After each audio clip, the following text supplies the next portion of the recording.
देश में बदलते मौसम को लेकर हर कोई बात कर रहा है, लेकिन इसको बचाएं कैसे, इसको सोचने की जिम्मेदारी केवल सरकार को सौंप दी है। वहीं उत्तराखंड राज्य में साल 2017 से लगातार बीज बम अभियान के माध्यम से जंगलों और जंगली जानवरों को बचाने की कोशिश की जा रही है, जो आज देश का अभियान भी बनता हुआ नजर आ रहा है। देहरादून में इस बार बीज बम अभियान का शुभारंभ स्कूली बच्चों के साथ किया गया है। वहीं अभियान को लेकर इसके प्रेरणा भी खासे उत्साहित हैं, तो साथ में अभियान से जुड़कर स्कूली बच्चों को भी कुछ नया सीखने को मिला है। बच्चे हमारे भविष्य है और बच्चे हर किसी मुद्दे को समझने में बड़े संवेदनशील होते हैं। तो इनके बीच जो हम पेड़ लगाने की बात कह रहे हैं, तो ये बच्चे शुरू से ही समझे कि एक पेड़ बनने की जो प्रक्रिया है वो कितनी लंबी होती है।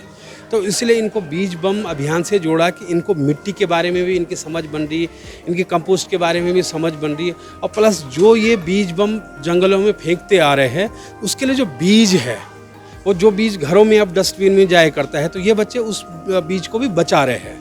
तो इसलिए बच्चों को बीज बम अभियान से जोड़ा, क्योंकि बच्चे हर गांव में हैं, हर घर में हैं, हर राज्य में हैं, हर शहर में हैं, और यही बच्चे हैं जो हमारे समाज को बचाने वाले, धरती को बचाने वाले, इकोलॉजी को बचाने वाले जो भी अभियान है, जिनको ये लोग सफल बनाएंगे। उत्तराखंड को वन आच्छादित राज्य जरूर कहा जाता है, लेकिन यहाँ की वन संपदा को बचाने की जितनी जिम्मेदारी सरकार की है उससे कहीं ज़्यादा आम जनता की भी हो जाती है। ऐसे में एक बीज बम अभियान शुरू किया गया था 2017 में, जो आज काफ़ी व्यापक रूप ले चुका है, और उसको लेकर बच्चों में कितनी जागरूकता है। कुछ बच्चे हमारे साथ हैं जिन्होंने बीज बम अभियान का वो हिस्सा बने हैं। बेटा, आपसे, आपका नाम क्या है? मेरा नाम कनिका राय है। कनिका, आप बीज बम अभियान में शामिल हुए, कितना अच्छा महसूस किया और क्या कुछ आपको लगा? सर, मुझे बहुत अच्छा लगा कि हम लोगों ने ऐसा मिशन ज्वाइन करा कि जिससे कि हमें जंगलों में लोगों को सहायता मिलेगी, इसलिए, और हमें ऑक्सीजन की कमी भी नहीं होगी। वैसे भी जंगलों में पेड़ बहुत कट रहे हैं आजकल, और गर्मी भी बहुत हो रही है, तो मुझे इससे बहुत खुशी मिली कि हम लोगों ने ये शामिल किया। आपका क्या नाम है? अंशिका साहू।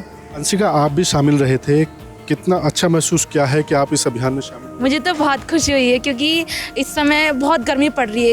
इस साल मतलब कि बहुत पेड़ जल भी रहे हैं, मतलब कि आपदाएं ऐसी जलने, भूस्खलन, मतलब कि पेड़ गिर जा रहे भूस्खलन की वजह से।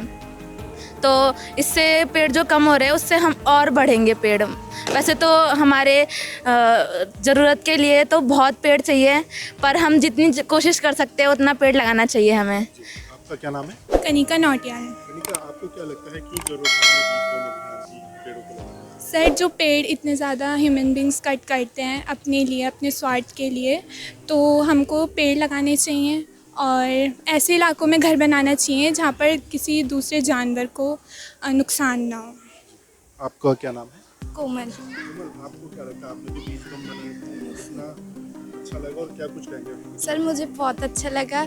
इससे आजकल वैसे बहुत गर्मी हो रही, तो एसी फट रहे और बहुत सारी घटनाएं हो रही, तो इससे पेड़ लगाने से घटनाएं कम होंगी और ऑक्सीजन की कमी ज़्यादा।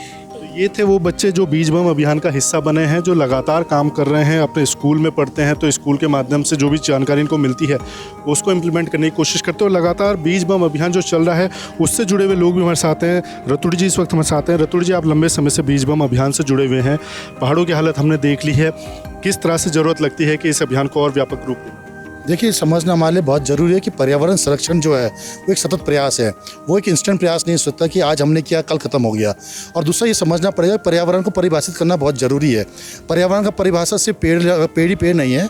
पर्यावरण का परिभाषा जो है वो कि जंतु भी है, पर्यावरण की परिभाषा वहाँ का जल भी है, वहाँ रहने वाले मछलियाँ भी हैं, तमाम तरीके के जो जीव है वो सब पर्यावरण के अंदर आते हैं, मानव भी पर्यावरण के अंदर आता है। तो अगर हमें पारिस्थितिकी संतुलन की बात करनी पड़ेगी तो ये जरूरी बन जाता है कि जो पर्यावरण के परिभाषित करने वाले तमाम अक्ष है, उन अक्षों का संरक्षण करना जरूरी है। और बीज बम जो है वो एक प्रकार का उस अंश का संरक्षण करने में बहुत कारगर साबित होता है। वो है जंतु, जो आवारा पशु है, जो जंगली जानवर है, जिनके कारण आज उनके जो पूरे जंगल नष्ट हो गए हैं, जिन कारण जंगली जानवरों को अपना घर छोड़कर दूसरे घर की तरफ भागना पड़ रहा है, उसमें अंकुश लगाने का एक कारगर तरीका है बीज बम।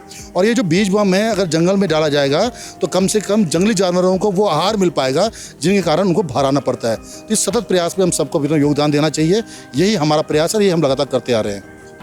बीज बम अभियान को लेकर लगातार कोशिशें हो रही हैं, और जिस तरह से बच्चे भी काफ़ी उत्साहित नजर आए इस अभियान का हिस्सा बनकर, और जो लोग लंबे समय से इसके साथ जुड़े हुए हैं उनका साफ तौर पर कहना है कि अगर हमें नेचर को बचाना है तो कहीं ना कहीं इस तरह के अभियानों को और पुरजोर तरीके से आगे बढ़ाना होगा, तभी जाके हम जंगल में रहने वाले जीव जंतुओं को बचा सकते हैं। तो उतना ही मदद हम आम इंसानों की भी कर सकते हैं। अपने सहयोगी रुपेश नेगी के साथ अजीत काम्बोज, देहरादून।